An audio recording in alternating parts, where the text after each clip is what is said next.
Achtung, réquisition. Je m'attendais pas à ouvrir une vidéo sur ce terme, sur cette chaîne ou même dans ma vie en fait. Et puis voilà, des fois les titres s'écrivent eux-mêmes, des fois le niveau de connerie ou de dinguerie ou de fascisme tout simplement ambiant a atteint un tel seuil que voilà, je me retrouve dans cette situation surréaliste à ouvrir une vidéo sur Achtung, réquisition. Alors pourquoi ? Parce que petit à petit, entre les vœux du président de la République qui sont déjà si loin derrière nous, et puis la loi de programmation militaire, et puis l'arrivée de l'uniforme à l'école d'ici 2026, un uniforme très martial, un uniforme très sérieux qui nous rappelle absolument la phrase de Victor Duruy, un des pères de la fameuse école de la République que l'on cherche encore. L'école doit être l'antichambre de la caserne. Et bien la Troisième République avait lancé cette mode avec tout le caractère sanglant qu'on lui connaît. Et maintenant, l'école comme antichambre de la caserne, ça semble à nouveau être dans l'air du temps avec cet excellent uniforme unisexe.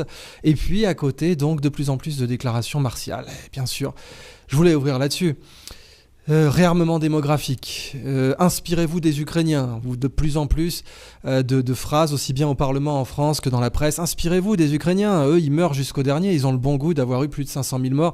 Ça c'est ce que dit à la fois Scott Ritter et donc le colonel McGregor aux États-Unis sur la base des publications de David Dessay. Well, I think one of the big problems facing Zelensky right now is a PR problem, both in Ukraine and abroad.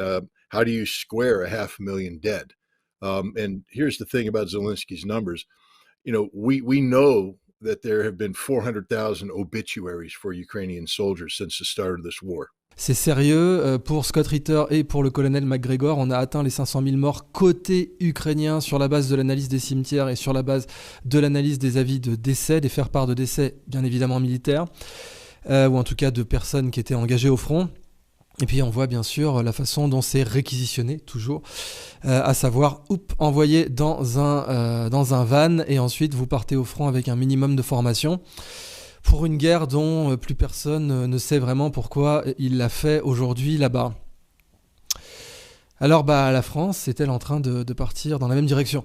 D'une part, vous avez cette rhétorique martiale à outrance, et d'autre part, vous avez un cadre législatif qui est en train de donner de la substance à cette rhétorique martiale. C'est ça le vrai sujet. Alors, vous avez eu une très belle émission dans Tocsin, je les salue, avec Maître Deharo Horekia et Ariane Biran, qui explique bien que non seulement on a cette rhétorique, alors d'un côté on a l'aspect légal, à savoir un cadre de loi maintenant qui le permet, puis Ariane Biran, bien sûr, analyse ça d'un point de vue psychologique. Elle nous dit là quand même, on est dans des biais psychologiques assez typiques des régimes totalitaires, avec bien entendu cette volonté du biopouvoir de contrôler la personne, de contrôler ses fonctions vitales, de contrôler sa pensée. Et puis Maître Deharo Horekia nous explique que c'est en fait aussi l'aspect purement légal de la réquisition. Et oui, en fait, on peut aujourd'hui réquisitionner à discrétion dans un cadre qui serait justifié par une menace légitime.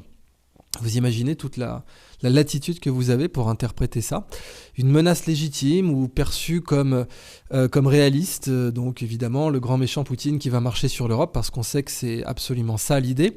Rappelez-vous, dans les années 70, la politique italienne, la stratégie de la tension où on avait pu légitimer des attentats sous faux drapeau, typiquement les attentats de Bologne, et puis des abominations comme, d'une façon générale, les années de plomb, et les grosses dingueries qu'avait fait Licio Gelli avec la loge P2 en Italie, ça c'était justement parce que les méchants russes allaient marcher avec leur tank sur l'Europe, et ça justifiait toutes les saloperies fascisantes. La rebelote, le grand méchant Poutine va marcher sur l'Europe, ça va justifier toutes les saloperies fascisantes. Donc déjà, 500 000 euros d'amende et 50 de prison si vous refusez d'être envoyé au front en cas de réquisition militaire contre la menace rouge, la menace poutinienne, et la réquisition à discrétion de votre entreprise, de votre maison, de votre patrimoine et de votre personne en dernier recours. Vous laissez passer un peu de temps, vous reprenez les déclarations de certains hauts cadres de l'OTAN qui disaient qu'on doit se préparer à une invasion russe ou à une attaque, une confrontation directe avec la Russie. Vous voyez les déclarations d'Emmanuel Macron qui lentement sont en train de procéder d'une inception sournoise dans la tête des Français pour leur dire que ça serait pas complètement inenvisageable d'envoyer des troupes, des militaires français, sachant qu'on n'a même pas 80 000 personnels d'actifs aujourd'hui. Mais bon, ça serait intéressant d'envoyer des personnels français en Ukraine pour se battre directement contre les Russes, provoquant donc la Troisième Guerre mondiale, vous l'avez bien compris. Bien sûr, sur le même fond, vous avez l'idée que la France devrait partager son arme nucléaire avec l'Allemagne ou avec toute l'Europe, pourquoi pas, laquelle Europe bien sûr prend des décisions sans la moindre élection.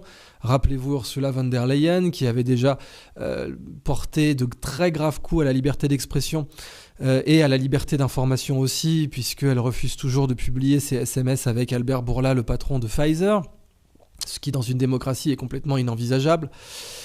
Et maintenant, voilà, vous aurez la possibilité, si par exemple la force de frappe française est mise sous direction européenne, les Français n'auront plus accès à l'arme atomique qu'ils payent et à leur propre armée qui pourra être employée à discrétion par des tarés de fonctionnaires européens qui sont entièrement non élus, égale à nouveau dérive fasciste. Alors pendant le Covid, bien sûr, on avait déjà vu comment on pouvait supprimer les libertés des gens en prétextant d'une crise. Une grande crise surestimée, etc. D'un coup, on pouvait supprimer la liberté d'expression, on pouvait censurer à outrance, on pouvait limiter la liberté de circulation, voire l'abolir. On pouvait enfermer les gens chez eux, leur faire signer des autorisations de sortie pour leur propre personne, et puis des grosses dingueries, plages dynamiques, etc. Ça, c'était vraiment l'échauffement, vous devez comprendre ça. Le niveau de complaisance des masses, et en particulier des classes moyennes, à ce genre de grande dinguerie fasciste, ayant été testé, il est probablement envisagé maintenant de passer la seconde. Donc cette fois, un contrôle de votre personne physique total et illimité, un contrôle de vos biens, une saisie, une réquisition. Vous savez bien que plus le peuple laissera ses dirigeants détruire ses libertés, prendre des mesures évidemment temporaires. Il n'y a rien de plus permanent qu'une mesure politique temporaire. Je rappelle juste pour le fun que la TVA était censée être une mesure temporaire à l'époque où elle a été instituée en France. Et d'ailleurs, à l'époque, elle pouvait couvrir la quasi-totalité du budget de l'État, mais passons. Eh bien, rien n'est plus permanent qu'une mesure politique temporaire. Et les mesures politiques temporaires qui vont être prises et qui seront full fascisantes, là aussi Ariane Biran le rappelle bien, parce que le régime nazi, c'était un régime temporaire, c'était un petit régime d'exception qui a duré 12 ans et qui a emmené son peuple à l'abattoir de façon systématique, avec bien entendu comme point culminant la mise à disposition du corps d'autrui, que ce soit pour les Lebensborn, donc le programme de reproduction forcée déjà, ça parlait de réarmement démographique, mais avec en plus tout cet aspect bien sûr de la race supérieure, et puis la mise à disposition des corps des gens avec les Volkssturm qui allaient se faire sauter, pas la fleur au fusil, mais avec leur Panzerfaust et leur fusil qui marchait plus ou moins bien pour sauver le Fatherland. Eh bien, on croyait que ça n'arriverait plus, surtout avec la Sacro-Sainte Europe qui était créée, soi-disant, pour empêcher ça. Puis aujourd'hui, on voit que, bien au contraire, en fait, la Sacro-Sainte Europe est en train de nous emmener là-dedans, sans contrôle démocratique aucun. Donc la rhétorique est là, les généraux en parlent, la presse en parle, les parlements et les corps constitués en parlent, et puis ils nous exhortent lentement à nous sentir coupables, parce qu'il y a ça aussi, il y a la culpabilité, bien sûr. Pendant le Covid, c'était, attendez, rappelez-vous la bonne rhétorique Arnold Schwarzenegger qui disait « Screw your freedom ». On baise vos libertés, allez vous faire foutre avec vos libertés. Voilà, acceptez, vous êtes tout de même des gros narcissiques et des gros égoïstes de vouloir prétendent avoir des libertés fondamentales. On n'a pas idée. La situation justifie l'abolition de vos libertés. Vous êtes un vrai salopard si vous n'abolissez pas vos libertés immédiatement. Donc, screw your freedom. Voilà les grands éléments de langage qui avaient été lancés par McKinsey à l'époque. Faire culpabiliser les gens d'avoir des libertés fondamentales que leurs parents et grands-parents avaient conquis de haute lutte, pour lesquels des gens étaient morts sur des champs de bataille et pour lesquels, je rappelle tout de même que Roosevelt avait dit que nous formons, pendant la Deuxième Guerre mondiale, un arsenal de la démocratie. Eh bien, cet arsenal de la démocratie, ce camp de la liberté, ce camp du bien qui justifiait d'aller faire la guerre en Irak au nom des libertés, Operation Iraqi Freedom, rappelez-vous, ça devait être Operation Iraqi Liberation, mais ça aurait été malvenu puisque l'acronyme UTPLE, le mot oil, c'était pas une blague, Eh ben non, c'était Freedom. Donc au nom de la liberté, on est allé tuer des centaines de milliers de gens en Irak et faire des millions de déplacés et ravager des vies et des infrastructures et des nations. C'était au nom de la liberté, et maintenant, ça c'est fini. Ça c'est saut année 2000, et à la limite année 2010, parce que c'était au nom de la liberté bien sûr qu'on a fait péter Kadhafi. Non, ça c'est fini. Maintenant, la décennie 2020, la nouvelle mode, la liberté se porte court, bien dégagée au niveau des oreilles, et au niveau de la nuque aussi, ça va venir. Et bien évidemment, la liberté, c'est quelque chose de has-been. Donc, screw your freedom. Autant on pouvait tuer au nom de la liberté à très grande échelle dans les années 2000 et dans les années 2010. Maintenant, au contraire, vous êtes priés d'abandonner toutes vos libertés, s'il vous plaît, parce que la mode est dans cette direction. Donc, les réquisitions, l'abolition des libertés publiques avec une nouvelle crise, parce que si vous laissez vos dirigeants abolir vos libertés à chaque crise, eh bien, ils vont inventer des crises pour abolir vos libertés. Et vous ne les retrouverez jamais. Ce n'est pas quelque chose de temporaire. Si vous vous laissez faire maintenant, vous ne retrouverez jamais vos libertés. Point. Et bien maintenant qu'on marche vers la Troisième Guerre mondiale en chantant, on nous dit que le port de l'uniforme à l'école, un uniforme martial unisexe, et je rappelle vraiment, ne croyez pas, si on vous sort l'école de la République, sortez Victor Duruy, l'école doit être l'antichambre de la caserne, et Jules Ferry était parfaitement au clair avec ça. Donc quand on me sort le mythe de l'école de la République, qui n'est qu'un mythe, eh bien moi je rappelle pourquoi l'instruction publique obligatoire a été mise en place, vraiment à quelle fin et de quelle façon les écoles à l'époque étaient militarisées, avec la fameuse image d'Épinal, tu seras soldat, mon fils, et bien entendu les brigades, les bataillons scolaires où on avait des fusils, parce que l'école était l'antichambre de la caserne. Et bien entendu, dans l'entre-deux-guerres, vous avez un certain maréchal Pétain qui militait pour la même chose, même si en l'occurrence du temps de Victor Duruy et de Jules Ferry, c'était le centre-gauche, le légendaire centre-gauche qu'analyse si bien Henri Guillemin. Et bien plus tard, c'est Pétain qui va reprendre le même style de l'école martiale. Donc vous ne laissez pas avoir avec ça.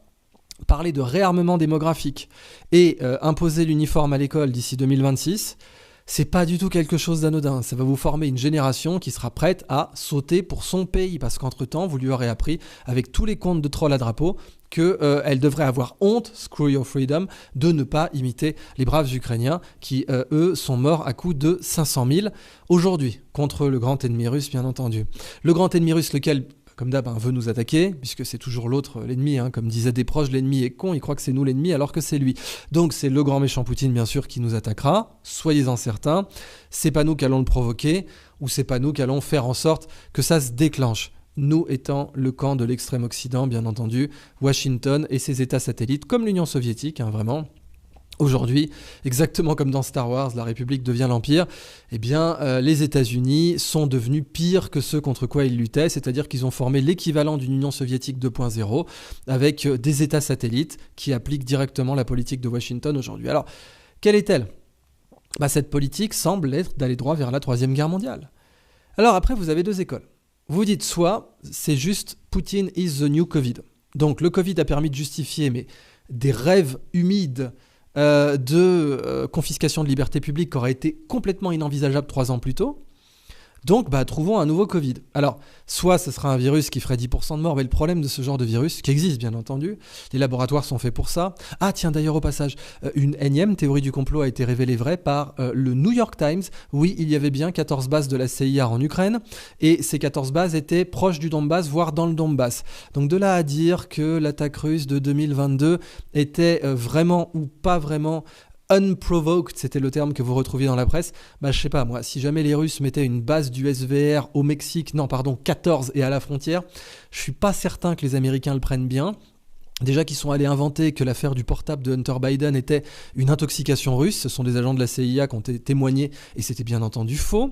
Et bien là, avoir la preuve de ce que vous aviez 14 bases de la CIA dans le Donbass, je sais pas comment les Russes auraient pu le prendre de base, et je sais pas si on peut pas considérer qu'à partir du moment où il y a eu des armes qui ont été déclenchées dans le Donbass contre des civils russophones, on n'était pas déjà en situation de guerre en 2014.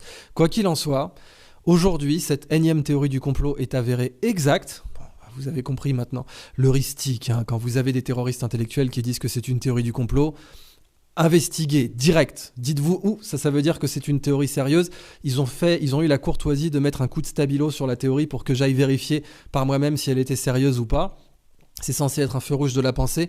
Brûlez les feux rouges de la pensée. Un feu rouge d'un terroriste intellectuel, foncez droit dedans, parce que en général derrière vous avez une histoire qui est intéressante, typiquement l'affaire Epstein, typiquement l'affaire du portable de Biden, etc. Et donc maintenant ces 14 bases de la CIA dans le Donbass, entre autres, pas les 14 dans le Donbass, mais notamment dans le Donbass. Alors, soit c'est Putin is the new Covid et on va confisquer les libertés dans tous les azimuts, soit c'est pour de vrai, à la démographique, une bonne guerre mondiale ferait du bien à tout le monde. Alors ce genre de grosses conneries était dite par des esprits sérieux même avant la Première Guerre mondiale. Vous aviez même des gens comme Henri Bergson, qui est quand même pas un idiot fondamentalement, qui disait oui, il faut savoir embrasser la guerre dans toute sa sauvagerie. Voilà, pendant l'autre avant-guerre, comme l'appelait Henri Guillemin, Henri Bergson vous sortait ce genre de conneries. Vous aviez des gens qui disaient mais ça ferait du bien une bonne guerre. Alors côté russe typiquement à l'époque, le tsar, dont on sait bien entendu qu'aujourd'hui on pourrait l'appeler quasi fasciste dans la structure du gouvernement russe, et puis le fait qu'on avait tout de même un quasi-servage, même si le servage avait été aboli en Russie, la situation concernant les libertés fondamentales n'était pas exceptionnelle en Russie, eh bien vous aviez toute l'élite militaire russe qui disait au tsar « Mais bien sûr, c'est une bonne chose pour cette démographie envahissante et préoccupante avec ses revendications sociales. Ce serait bien une bonne guerre, qui ne peut être que victorieuse, vous l'imaginez bien, et donc allons-y gaiement ». Et puis 17 millions de morts plus tard, Première Guerre mondiale qui entraîne la Deuxième, qui entraîne la guerre froide, qui entraîne toutes les guerres du XXe siècle, y compris bien sûr celle de décolonisation. Des gens disaient « une bonne guerre nous ferait du bien ». Donc l'argument démographique était déjà très à la mode parce que le malthusianisme, évidemment, était à la mode à la fin du 19e siècle. Vous avez trop d'inutiles, darwinisme social, mettez-leur un fusil entre les mains, laissez-les se purger entre eux, parce que toutes ces classes laborieuses et emmerdantes ont besoin d'être saignées, un peu comme au Moyen-Âge, pour pouvoir faire tourner la société correctement. Vous avez des gens qui continuent à penser ça, modulo les armes nucléaires, ça les dérange pas, ça. Vous avez Harari qui nous dit qu'il y a trop d'humains sur Terre et qu'il y a plein d'inutiles. Je vous rappelle les Georgia Guidestones qui ont été détruites récemment, de toute évidence pour effacer les conneries qui étaient écrites dessus, et je vous le rappelle, maintenez la population sous les 500 millions. Donc on est trop sur Terre. Et bon, certains événements récents n'ont pas suffi à juguler la population mondiale. Alors une bonne guerre mondiale, là on va parler en milliards, ça devrait nous permettre d'obtenir un gouvernement mondial d'une part, et puis d'autre part, un contrôle de la population définitif à la 1984, parce que il n'y a rien de mieux pour arriver sur Orwell qui fait l'amour à Aldous Huxley qu'une bonne guerre mondiale.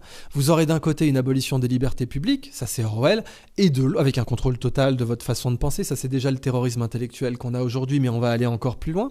Et puis vous aurez Aldous Huxley avec les alphas, les bêtas, les gammas que vous avez dans donc Le meilleur des mondes, A Brave New World, où vous avez donc des classes biologiques qui sont contentes de leur sort, qui sont dirigées par une hyperclasse, les Alpha+, qui peut compter sur cette espèce de prolétariat génétiquement foireux, qu'ils contrôlent aussi bien intellectuellement que biologiquement. Aldous Huxley, Orwell, on nous avait prévenu, on est en train de le voir sous nos yeux aujourd'hui se déployer.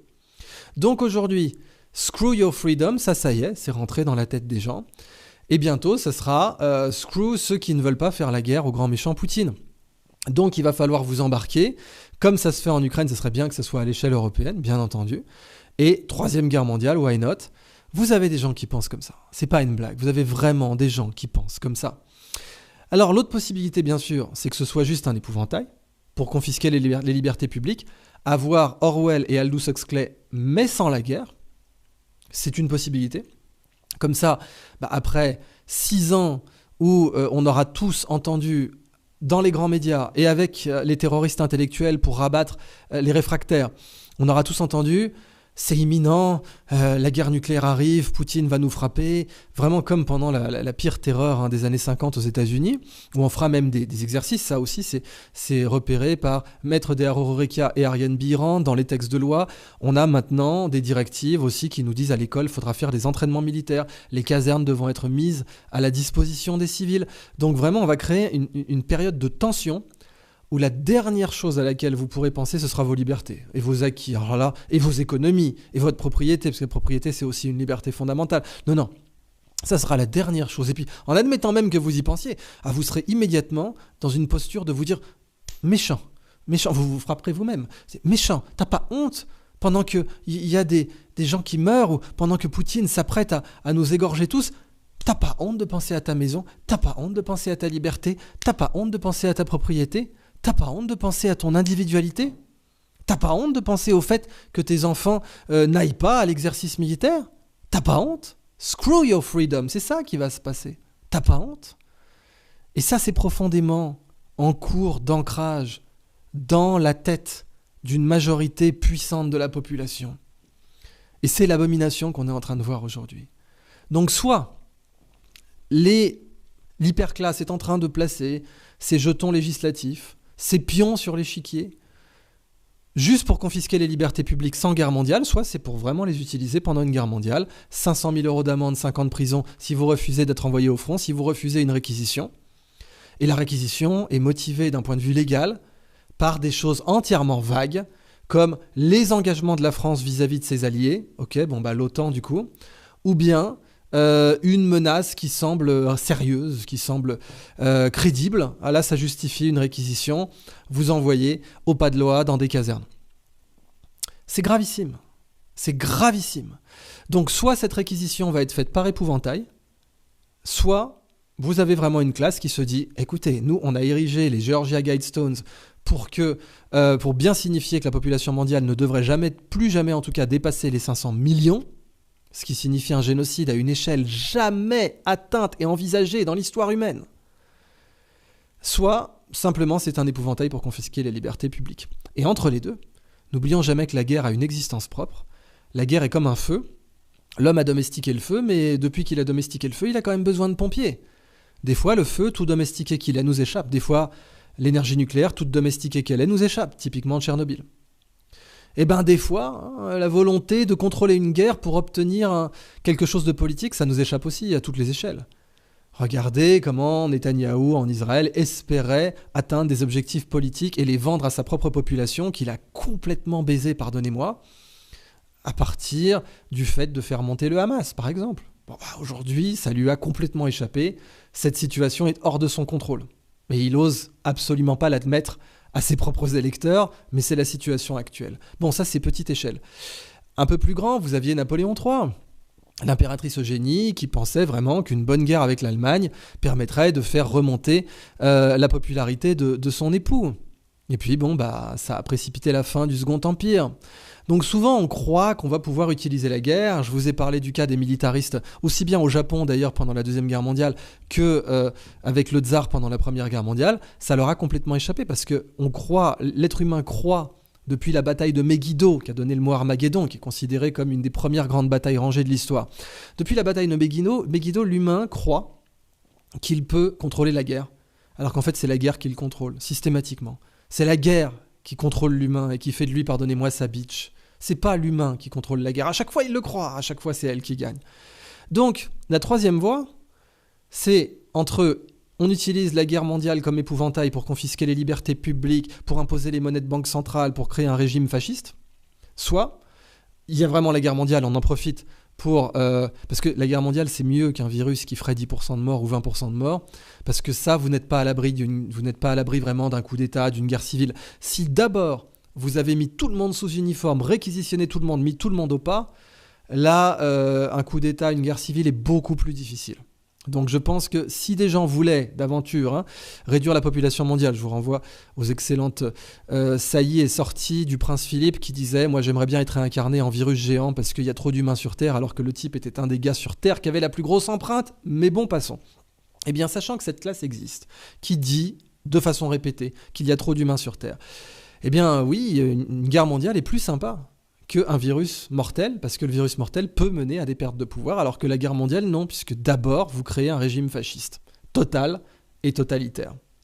Et entre les deux, vous avez la possibilité que la guerre se déclenche toute seule, et qu'elle rase tout, et que de façon non contrôlée, qu'on arrive à un monde apocalyptique, la célèbre phrase d'Albert Einstein, « Je ne sais pas comment se déroulera la troisième guerre mondiale, mais la quatrième se fera avec des bâtons et des arcs. » Alors voilà, je pensais pas ouvrir un jour une vidéo là-dessus. Soit c'est du bluff pour confisquer vos libertés, soit on va tout droit, la fleur au fusil, comme dans toutes les autres guerres mondiales. Droit au but, vers la guerre la plus abominable de l'histoire humaine. En définitive, rappelez-vous que les crises mondiales sont toujours les meilleures opportunités de gouvernance mondiale, pour ne pas dire bien sûr de dictature mondiale. Parce que ce ne sera pas une démocratie, la gouvernance mondiale, oubliez ça. Sauf si c'était une gouvernance avec la souveraineté entre les deux, comme l'esprit ou une certaine interprétation de l'esprit des Nations Unies voulait au départ le consacrer. Une gouvernance mondiale à une certaine échelle, parce que oui, nous sommes tous les mêmes passagers d'un vaisseau spatial qui s'appelle la Terre, mais entre les deux, un niveau de souveraineté intermédiaire. pas un broyage massif de l'individu dans une hyperstructure mondiale qui ne pourra pas devenir autre chose que fascisante, parce que comme le disait le baron Acton, le pouvoir corrompt et le pouvoir absolu corrompt absolument. Or, le pouvoir d'avoir une seule gouvernance mondiale corromprait tellement que jamais les libertés individuelles ne pourraient être respectées, encore moins la souveraineté des peuples, qui est pourtant un principe reconnu par les Nations Unies. Alors, les guerres mondiales ont été les meilleures crises mondiales. Les crises mondiales sont les meilleures opportunités de gouvernance mondiale, typiquement le Covid, mais avant la Deuxième Guerre mondiale. Les guerres mondiales sont les meilleures crises mondiales. C'est après la Deuxième Guerre mondiale qu'on fait l'ONU, c'est après la Première Guerre mondiale qu'on fait la Société des Nations. L'ONU est devenue beaucoup plus contraignante que la Société des Nations. Mais qu'est-ce qui a empêché les Nations Unies de devenir des États-Unis du monde, ce qui était pour certains leur but, en particulier l'appréciation qu'en avait la famille Rockefeller. C'est pas pour rien qu'elle a fourni le terrain sur lequel va être construit, bien sûr, le siège des Nations Unies à New York. Pourquoi les Nations Unies donc ne sont pas devenues les États-Unis du monde ? Eh bien parce que ce rêve totalitaire a été bloqué par l'URSS. Encore aujourd'hui, qu'est-ce qui empêche une gouvernance mondiale avec des monnaies de banque centrale, une restriction, un passeport qui permettrait... Et puis des villes de 15 minutes, bien sûr. C'était une théorie du complot aussi, rappelez-vous. Donc c'est quelque chose qu'il fallait investiguer. La perspective qu'on nous parque dans des smart cities qui seront en fait des camps de concentration déguisés. J'aime bien comment un jour, un diplomate français m'avait résumé Singapour, qui est pourtant pour l'instant une très belle ville. Singapour, c'est Disneyland avec la peine de mort. Eh bien... Là, rapidement aussi, les Smart Cities, ça deviendrait Disneyland avec la peine de mort et George Orwell qui fait l'amour à Aldous Huxley. Eh bien, pour justifier tout ça, rien de tel qu'une bonne guerre. Mais qu'est-ce qui l'empêche aujourd'hui ? Des pays non alignés. Des pays qui disent non, nous on n'est pas d'accord avec vos conneries, on n'était pas d'accord avec les conneries de l'OMS, on n'est pas d'accord non plus avec ce que vous voulez imposer au monde, et on a des banques centrales qui sont indépendantes de votre système de banque centrale de l'extrême occident qui contrôle l'essentiel de l'économie mondiale, ou plutôt qui prétendait la contrôler jusqu'à ce que les BRICS décident de dédollariser le monde. Les crises sont les meilleures opportunités de gouvernance mondiale, les guerres mondiales sont les meilleures opportunités de crise. Et puis on n'a jamais eu de dette aussi élevée qu'aujourd'hui. Et à chaque fois que la dette a explosé, on a eu des guerres.